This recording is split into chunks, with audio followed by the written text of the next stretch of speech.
Hello, everybody, and welcome back to another episode of Grue Rume. And today for the Grue Rume, we got a great guest, and his name is Patrick Livesey. Livesey. I'll have him say his last name when he comes in. We're gonna talk to him about acting, about doing plays. He's big into plays and theater, and I'm really looking forward to hearing what he has to say. I am Rocco Cross. I am the host of Stutters. I am the host of the Grue Rume, and the interview with Patrick is coming up next. Okay, welcome to Grue, and thank you so much for taking. Is it daytime or nighttime? It is, yeah. It's like mid-morning here now. It's mid morning there. Okay, Yeah, better than 7 a.m. okay. Oh wow. Okay. Yeah, it's night here in Philly.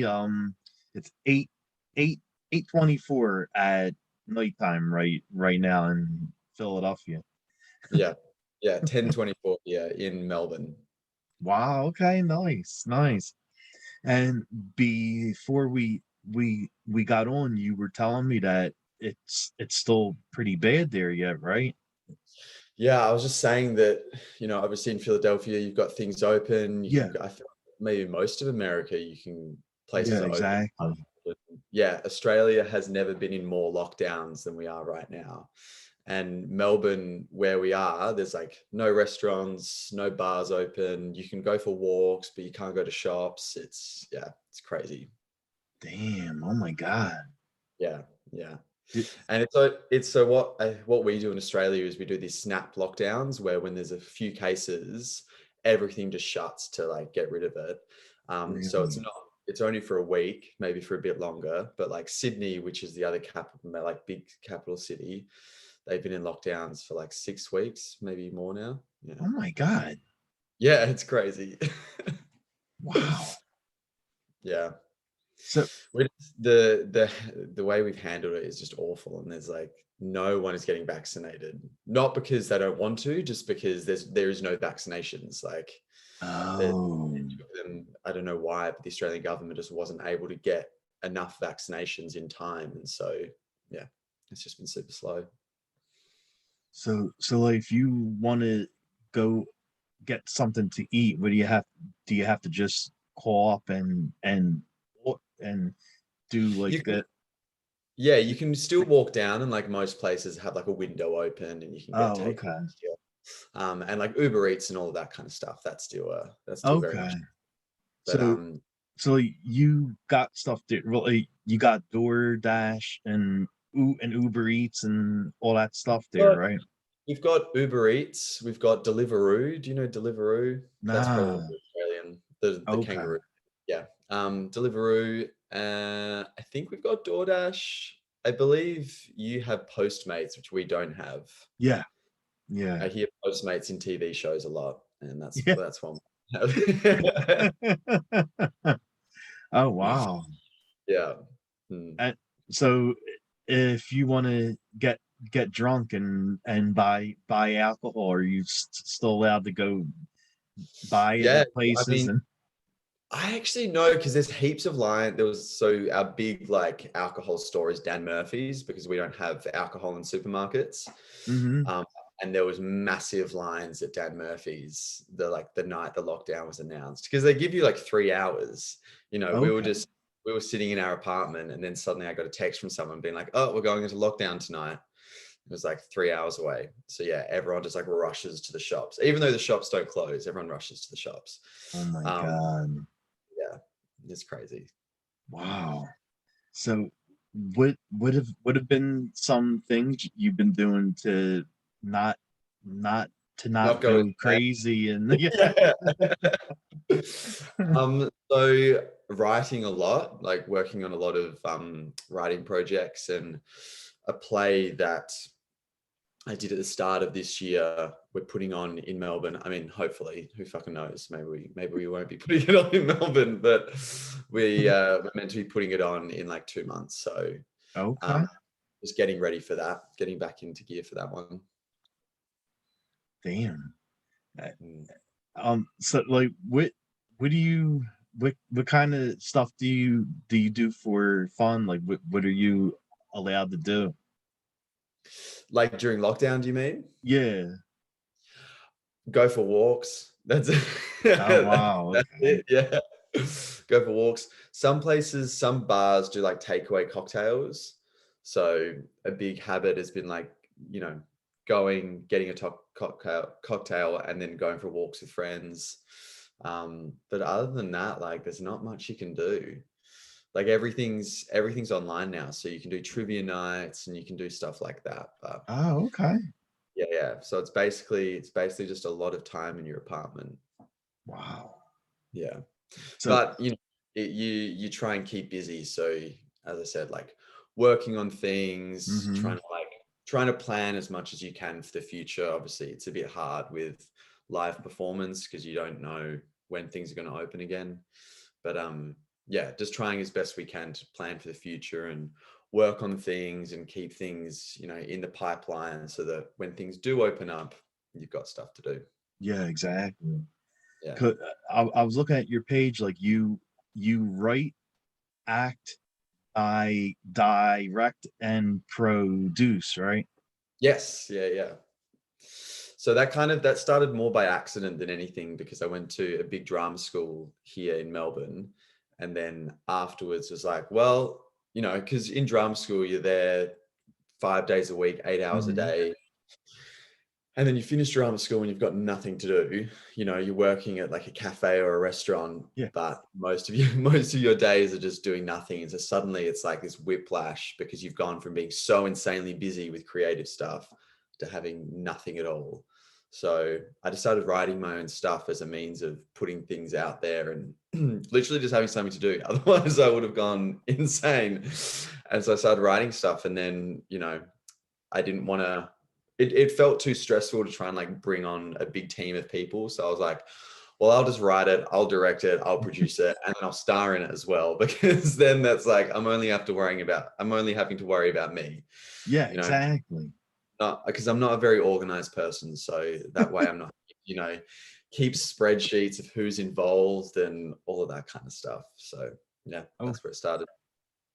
so what are some stuff that some things that you like wrote and directed?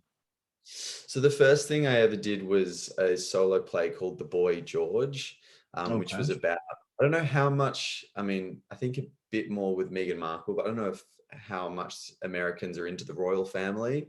Oh no, Um, there's a lot of Americans that follow them. oh, really? Yeah. Yeah. Well, in Australia, it's like insane. So I grew up in a family that was obsessed with the royal family.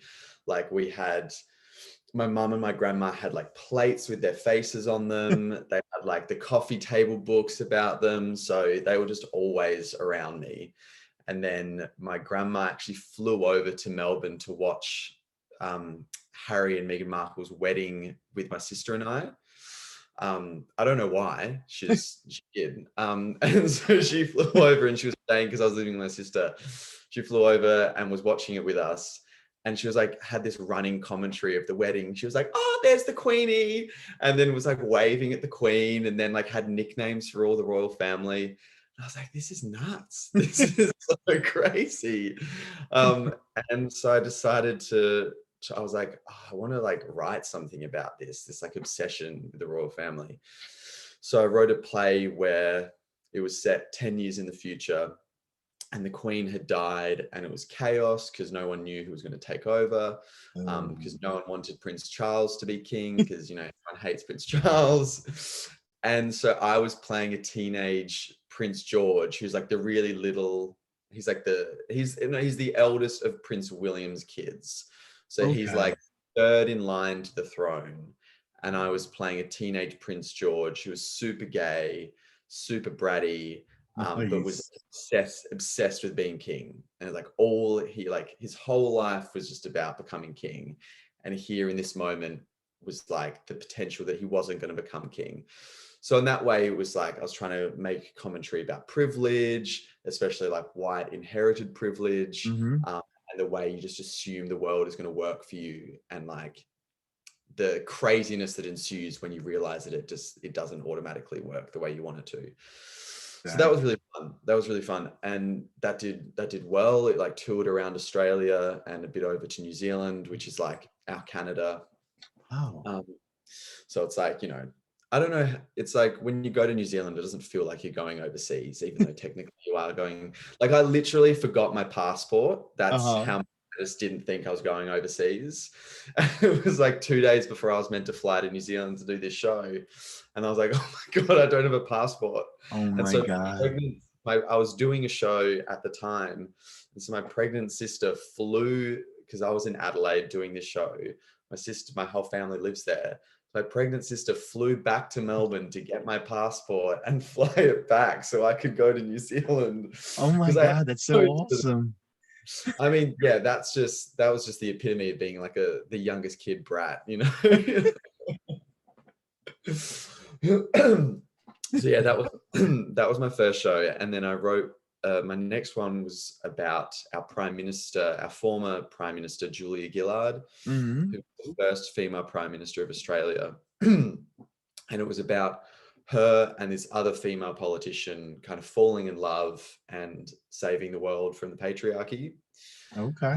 So that was just pure fun. That was like really drag. So I was in drag I was playing Julia Gillard.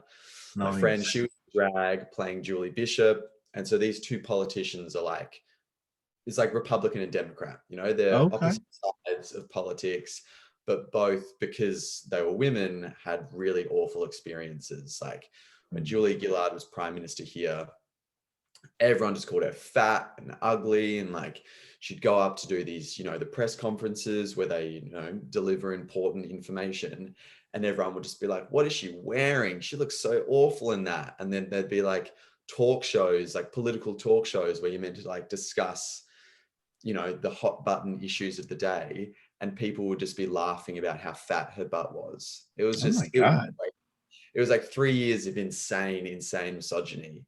And it really like changed Australia for the worse. Like it just brought out all of these people that just hated women and couldn't stand the fact that there was a woman in power. And it was just so blatantly clear that that was the case. And so we haven't had another female leader since then. And the closest we got was this conservative, like Republican, Julie Bishop.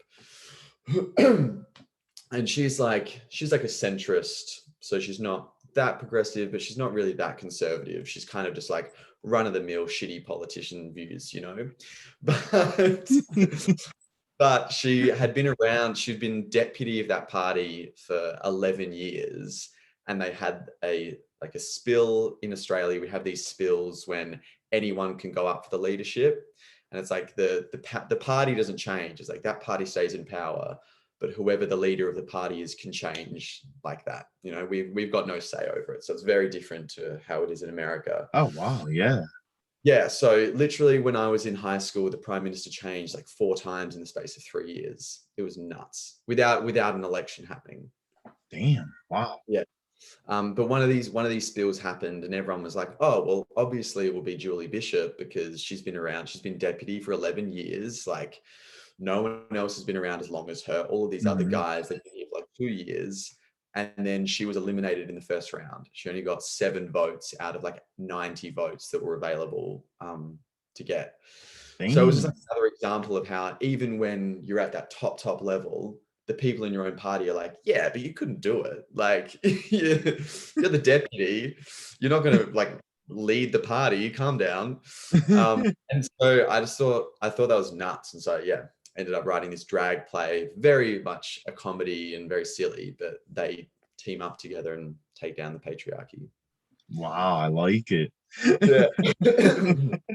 So it's all very silly. All the stuff I write is pretty silly, but yeah, it's a lot of fun. And I've been working on a like a TV series idea. And I've been working with a production company on about a like assistant to the prime minister who sleeps with the new prime minister to save his job, and then has to deal with the consequences. So it's like I try and write political stuff that's really broad appealing and really entertaining, because I think that's important. It's like engaging with things that matter, but also being really funny and entertaining. But the thing with that one is we've recently had these massive like Me Too scandals in Australia, basically, where in Australian politics, all of these women are coming out saying they've been harassed by their bosses. Oh my God. One woman was raped while at work. She worked in Parliament House and she was raped in Parliament House. So it was a funny idea before all of that stuff happened, and Yeah. now that all that's unfolding, it's like, oh, we might have to wait a while to get that one up while it's like, not as fucking, pressing, but yeah. Yeah, most likely, yeah. Yeah. Might be misinterpreted, And I see you did a play, like you starred in it, you acted in it, called Dirt, and the person you acted with is Will King, and Yeah. you're dating him, right? Yeah. So we live in this apartment together. Mm-hmm. Will's in bed right now, just reading or something. But so we in lockdown last year, because in Melbourne last year we were in lockdown for like 100+ days. So it was like Damn. 100+ days of no shops, no bars. You can only walk outside. You can only go within a 5-kilometer radius of your house. What? So I don't know what that is in miles, but it's not much. So it was pretty nuts. But thankfully I was getting money from the government. So I had this like income pouring in, this like regular income for the first time in my life that I'd never had before, right? Like I usually work in cafes and restaurants, Yeah. and then if I want to do a job, I have to then cut that, but then maybe that won't pay that well. So it's like, it's always up in the air. But then for the first time, I had like regular money coming in from the government. I was like, this is Nice. sick. Nice. This is so good. And so Will and I were like, what can we do with this? We've got this money. Let's do something with it. Let's make something. Because this lockdown won't last forever. And then when it's over, we can have something ready to go. And we've been talking about the anti-gay purges in Chechnya, which is like a republic within the Russian Federation. And what had been happening since 2018 is queer people had been basically ratted out by their families, and then rounded up by the government, by the police, and Oh then my God. either tortured or disappeared, murdered. And this had been happening since 2018. And when the leader, the president of Chechnya, when he was like pressed on it by the media, he just said, there's no homosexuals in Chechnya. Like, what are you talking about? We couldn't possibly be rounding up and killing homosexuals because there are none. And so I was just like, whoa. And then Putin, who's obviously the president of Well, all yeah. of Russia, is just like homophobic in general, so he didn't care about it. The leader of Chechnya didn't care about it. No one really cared about all these people disappearing. And so we were like, oh, we'd love to bring attention to that here in Australia, because maybe with a bit more international pressure, something can be done about it. So we decided to commission this play, and it was because it was a bit more of an intense play. Neither of us really wanted to write it because we thought, we both write, but we both write comedies, or Yeah. the things we write are kind of, they're starting off. They're not like big things that, we feel like could really add complexity to the issue. So one of our friends, Angus, is a playwright. So we commissioned him to write this play with us. Will and I came up with the basic structure of it. Oh, okay. And Angus wrote from there, because we had to be like, do you want to spend the next 6 months writing this play for us? Is that something you want to do? So we had to convince him, basically. So we pitched Angus. We were like, okay, so 2 characters, this happens, and then right at the end, this, that, and the other thing happens. Would you be keen to write that? And he was like, yeah, that sounds pretty nice. So what it ended up being was a 2-hander about a Russian who travels to Moscow, because they know what's happening in Russia in terms of like the persecution of queer peoples, but they want to help. They don't know what they can do in Australia, so they've come to Russia to help. And they hook up with a local tour guide, and so the play is set over the course of one night. And over the course of Okay. this night, those two people, they drink, they go out, they go back to the other's apartment, and they go out again. And the whole time they're trying to like figure out who the other is in like a very, traditional hookup-y kind of way, like, are we going to have sex? What's going to Yeah. happen tonight? But then underneath that are all of these secrets about who they really are, what they really want from the other person. And then by the end of the play, it comes out that they've both been lying to the other and they both have an ulterior motive. And then it gets very hectic and intense in the country. Wow. Okay. Yeah. So we wanted to try and mirror that experience of like, when you're being hunted by the government, you don't know what's real, you don't know what you can believe. Yeah, that's true. Yeah, so we wanted to create for the audience that experience of like constantly questioning what to believe and what was true and what was fake. And then as well, ticket sales from the show, we then donated to organizations that were helping to relocate Oh wow, nice. refugees from Russia. So yeah. Nice. Ooh, wait, light just went off. There we go. Wow. No, that really sounds like a great play. Now, is the play done or is it still? Oh, well, I mean, of course, you're back in lockdown again. But was the play done before lockdown hit? Yeah, thankfully it was done. So we finished that in so there's a city in Australia called Adelaide, which has one of like the biggest arts festivals in the country, or the Okay. biggest. And so it's a great place if you have a new play to put on that play, because you'll get heaps of audiences coming, Nice. you'll Nice. get heaps of attention, you can win awards and get really good reviews, all that kind of stuff. And so the play did really well there. We won a bunch of awards, and so then we plan to tour it. So if hopefully we will be bringing it to Melbourne in September, Oh, but nice. Okay. that's if there's not a lockdown or if there's not another lockdown. But we're going to be that's what I was saying, when it's like it's so hard to plan for things because you just need to go full steam ahead and then know that the rug could get pulled out of you, pulled Yeah, out from under exactly. with like a moment's notice. So yeah, we're plowing ahead assuming it's going on, but we'll see. Wow. Mm. And there's another play you're in called Gone Girls. Yeah, so that's the Julia Gillard one.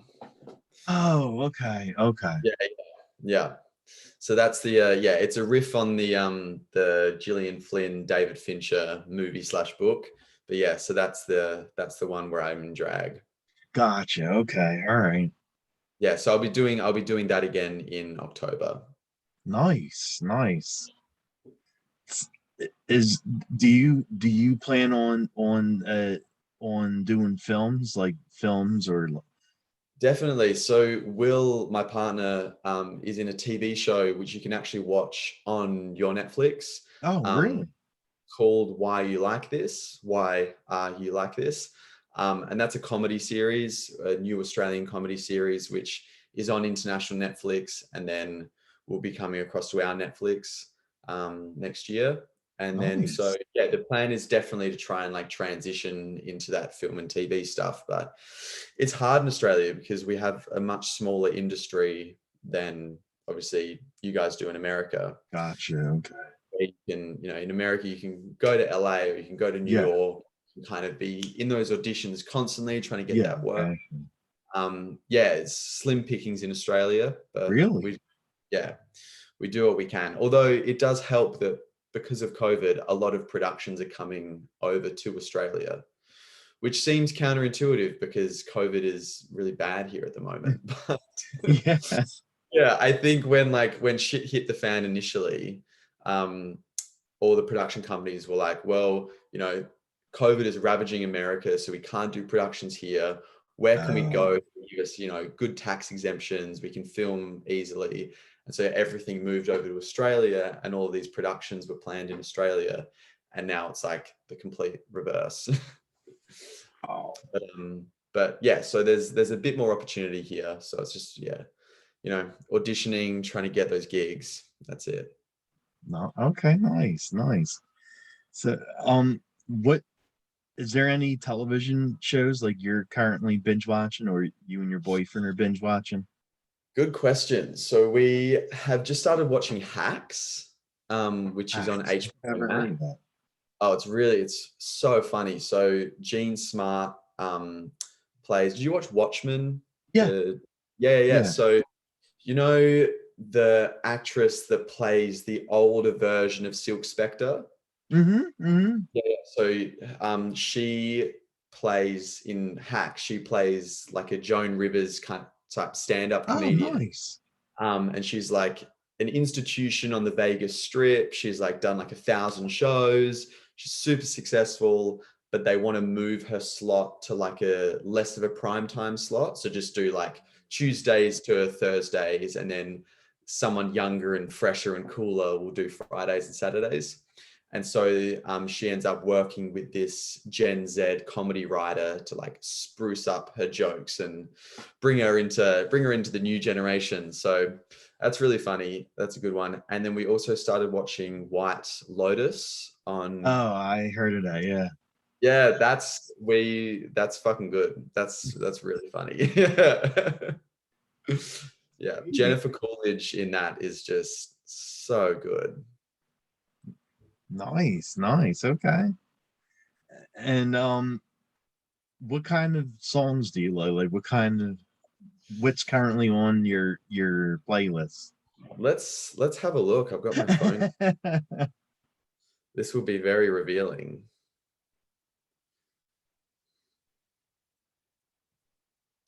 So listening to a lot of Chloe and Harley, and Lord, I love, bit of Ariana Grande, bit of Little Mix, bit of Kylie Minogue, just like very gay. If you can just think of gay songs, I probably listen to them.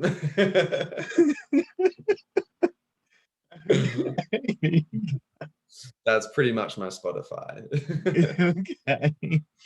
Okay. You know who I like. What you're talking about gay songs, but I don't know if I'm gonna say his name right. Troy Troy Sivan. Sivan. Yes. Come on, Yes, yeah. Troy. Yeah, Troy's great. Troy is actually from Melbourne, lives in Melbourne. Get out, really? Yeah. He recently did, you know how Architectural Digest on YouTube does those like celebrity home interviews? Have you seen those? Yes, Where yes. you walk through a celebrity's home and they give you Mm-hmm. this super wanky thing about like, here's this lamp and, all that kind of stuff. Yeah. Troy did one recently, and his home is Nice. beautiful, but it's super wanky. And so now everyone knows where he lives because he has this. They do a moment where he looks outside of his bedroom window, and it's this really recognizable part of Melbourne. And so everyone's like, Oh, "Sick, that's where Troy Sivan lives now." oh no. Yeah. Yeah. So he gave it away. But yeah, no, Troy's great. Troy's music's really good. Wow. Like, I mean, have you heard anything on the news about people stalking him? Yeah, me. Yeah. No, we haven't. But when we are, because we live quite close to that area, and when we are walking around it, Will and I will be like, should we just go to the park and see if we can see Troy? No. But no, Troy's around at all the gay clubs. He's Oh, around. really? Yeah. I didn't think he would actually go because he's like known. So as soon as he Yeah. walks into a club, everyone's gonna try buying him drinks and dancing with him. Maybe he likes it, but I feel like the guys would have fun, That's true. You're right. You're right. Yeah. Wow. Okay. No, like that's actually really, really cool to hear that someone as known as him still goes to bars and clubs yet and I know, right? mingles Yeah. with the people. Yeah, we made eyes on the street the other day. Well, not the other day. It was like a few months ago. But we made eyes, and I'm like, it'll happen. Oh, so you actually saw him walking the street? Yeah, yeah, yeah. Saw him walking the street. We walked past each other, and we looked at each other, and I was like, yeah, Troy's into me. There you go. There you go. Not really. I think he was just looking up, and we caught eyes. But I'll. Yeah, I actually tried reaching out to Troy's team because Oh, really? I wanted to do an interview with him, and no one ever got back to me. Ah, that's a shame. You should say it's about his house. They'll jump on it. They'll be like, yes. Yeah, like I looked up his stuff and his contacts and reached out to a couple different people, and not one of them ever got back to me. So I'm guessing they just saw my email and said, "The hell with this guy." Yeah. This is an architectural digest. Yeah, yeah. Shame. That's a real shame. Yeah, you know, like there's a lot of artists where I'll reach out to them to try to bring them on my show to interview them, and I won't hear a word back from their agents. Like, I mean, Yeah. at least all you have to do is write back and say, "Oh, I'm sorry, he's not interested," or "No," or something. 100%. Yeah, Just yeah. don't read it and not respond. Like that's really rude. Oh, yeah, it's completely rude. And it also takes so little effort to just be like, sorry, no. You Yeah, know? yeah, right, exactly. I mean, I've gotten told no so many times. Like I get 100 no's to like 5 yeses. So Yeah, yeah, if you that's it. say if you say no to me, it's not going to bother me. I'm not going to cry or jump off a building or anything. You know. Yeah. Troy doesn't want to speak to me. Just like No, that's it. We're resilient. answer me like yes or no. Like just don't leave me hanging. You know. Oh, yeah, the hanging in the nothingness, that's the worst part. I know Absolutely. exactly. Yeah. I mean, like I reached out to Adam and Lambert, and Oh, really? at Yeah. least they got back to me. I mean, the answer was no. Yeah. And Paula Abdul, like I wanted to interview her, and they said Yeah. no, but at least they're answering me. Yeah. Yeah. Yeah. So that's polite. Yeah. That's just manners. Exactly.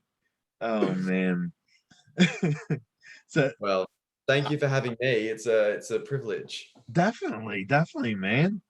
Uh, I my show deals a lot with like horror films and stuff. So I wanted to ask if you're a horror fan at all, and if so, like what horror movies do you like to watch, or you and your boyfriend like to watch? We love a good horror movie. Like Sweet. I grew up with my sisters watching like all of the like early 2000s horror movies like Wrong Turn, House of Yes. Wax, like all that kind of stuff. So yeah, I love a good gory horror movie. We tried to watch Fear Street on Oh Netflix yeah, yeah, yeah. recently, and we didn't get all of the way through it. It wasn't giving me exactly what I wanted, I will say. Okay. But one that we did watch recently that I thought was sick was what's it called? The one with Ethan Hawke, where they have like one day of the year to like just go out and murder Oh, people. And oh, The Purge. The Purge, yeah, yeah. Watched Yeah. that for the first time recently. And that was, yeah, I enjoyed that. I really enjoyed that. And then we watched Jeepers Creepers, the first Jeepers Creepers. Yes. Yeah. I love that movie. Yeah, it's a good movie. I'd watched it when I was really little, and so to watch it again was there were some good jumps in that one. There were some Hmm. real jumps. Yeah. What about you? What are your horror film recommendations? Oh my god, I watch so much horror. uh like me, I like the old school horror more than the current one. Like Yeah. horror, 80s horror, like Yeah. that's like my best era of horror. Yeah. And like my favorite horror movie to come out of that era is a one called Night of the Demons, Cool. I've never heard of that one. and it like it's so cheesy, but I love it. Well, it has to be cheesy though. That's the whole point. And then I'm sure you heard of this movie. It's one of my favorites, and it's cheesy as hell. Killer Clowns from Outer Space. Yes. Yeah. I think I watched like a Trixie and Katya review of Killer Clowns from Outer Space. I think they did like a Halloween review. Nice. When I was a kid, I was obsessed with Nightmare on Elm Street and Oh Freddy Krueger, yeah. but to the point that I wouldn't be able to sleep. Like there was weeks of my childhood where I'd have to have the light on. I wouldn't shut my eyes once because I was like, well, I've fucked myself now because if I fall asleep, I'm going to die. But I loved it. There's something about Freddy Krueger coming to you in. I think it was the way that like I thought it was so fun how when you died in your dream, like we got to see you die in real life. Yeah, exactly. Like The way you were in your dream, there was like, even though I was terrified of it, I thought that was so cool how it was just like getting sucked into the bed or like getting thrown around the room. Yeah. And it's weird because that was like, I think that was like the first role that Johnny Depp. Johnny Depp had. Like I'm Yeah, pretty sure that was like his first role. yeah, yeah. Classic. I know, right? Exactly. And I mean, like Wes Craven really really wrote that movie great, because I mean, to die in your dream and you die in real life, like that is absolutely crazy. It's so smart, and it's such a like good way of pushing the genre into like into territory it's never been before. Yeah, Like I exactly. think that's the thing that I think horror movies nowadays kind of aren't able to live up to, is like how can you continue to like reinvent the genre. Mm-hmm. And that's why I love Ari Aster films like Midsommar and Yes. Hereditary. Like that's such a good way of like bringing horror films into like, you know, the 21st century. So it's not just like the classic slashes that we had in the 80s and 90s Mm-hmm. and 2000s. It's like, what else can you be doing with horror to make it as satisfying and as spooky, and like, because those films just sit with you like that. Oh, I know. Yeah, they're freaky. They really are. A- And do you have like, around Halloween time, like do you have scary houses and haunted hay rides and all that stuff? Not to that extent. We don't go as far, but like I'm sure in decades to come we will, because slowly over my lifespan, Halloween has become more and more popular with Okay. kids. So it's like when I grew up, there was no trick-or-treating, like there was no Really? there's none of that. No, we didn't celebrate that at all. Oh my But God. now, but I would nowadays, I would run away crying. yeah, yeah. Well, we didn't know what we were missing out on. We just saw Halloween in movies and we was like, that's weird. Um, but nowadays, obviously, like the new generation, their jealousy was like, you know, revved up to the next level, because now they're like, my little siblings are going, they're trick-or-treating, like they're all dressing up. But it's just weird in Australia because it's like how Christmas here is like on a hot summer's day. Oh, You have these really? Yeah, you have these kids walking around in like costumes on just like a beautiful spring evening. It's like, you know, blue skies, the sun doesn't set until like 9 p.m., but you've got kids walking around. Oh my God, that's It's funny. like, it's not quite the American Halloween. We've got like the spooky autumn leaves falling and Yeah, yeah, yeah. chill in the air. Wow, Yeah. okay.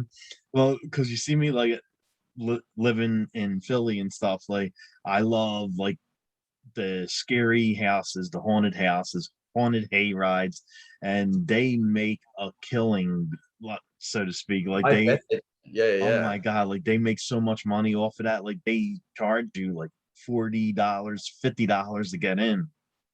Oh my God. Yes. And the line is literally like around the street, and they have to separate it in times. Like you have to call ahead of time. You got the time slot between 8 and 9, and then Yeah. they send like a couple hundred people for the time slot between 8 and 9, another Yeah. couple hundred for 9 to 10. Like, it's crazy. Oh.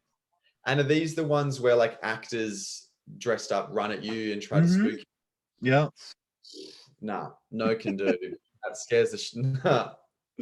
We have these like we call them the Royal Show, but they're like basically like fairs, like carnivals that Oh yeah. come to every major city in I think like September, October of every year.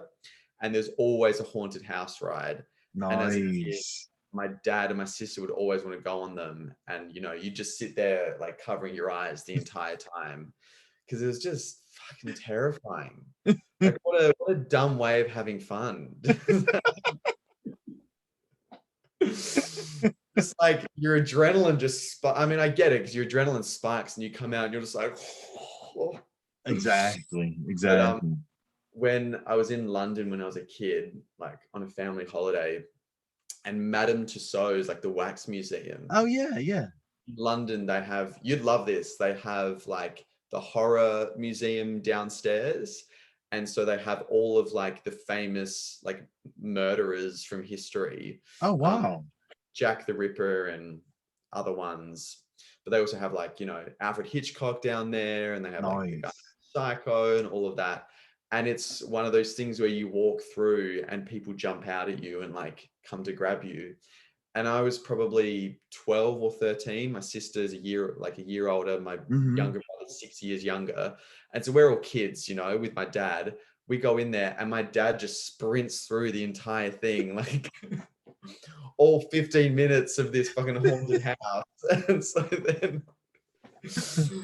me, my kid sister, and my kid brother are just like walking through on our own. Oh But my yeah. God, that's so funny. So stupid. And I don't know if you are a drinker or not, but what's your drink of choice? My drink of choice is definitely like tequila, and if I'm going, you know, going to a bar, like a margarita. Oh, nice. Okay. Yeah. What about you? Me is I like Jack and Coke. Did you ever have that? Very American. Yeah. Everyone that goes to America and then comes back to Australia starts drinking Jack and Coke or No, something come similar. on, are you serious? Yeah. Yeah. 100%. Oh my God, that's nuts. You know, okay, for like a non-American drink, let me think. Probably, and you're probably gonna laugh at this. Apple martini. See, I feel like that's American. Oh, is it really? Yeah. Damn. All right, I can't think of any drink that's not American then.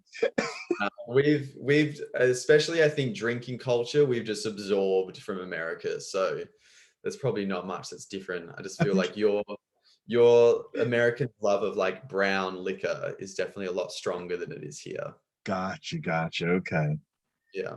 So like you're more of like gray goose or something like that, right? Yeah, definitely. I think like vodkas and oh no, gin is really big in Oh, Australia. gin. Yeah. So I don't know why. Maybe it's cheap, but gin distilleries are like a really popular thing to set up. So like in all of our like wine areas, like out in the country, there'll always be like vineyards and like wineries, but then always there'll be gin distilleries as well. Oh Um, wow. and so you can buy like some really, really nice gin that's like infused with things. And Really? yeah, so if you want to treat someone, buy them some like Australian gin because Okay. it's good.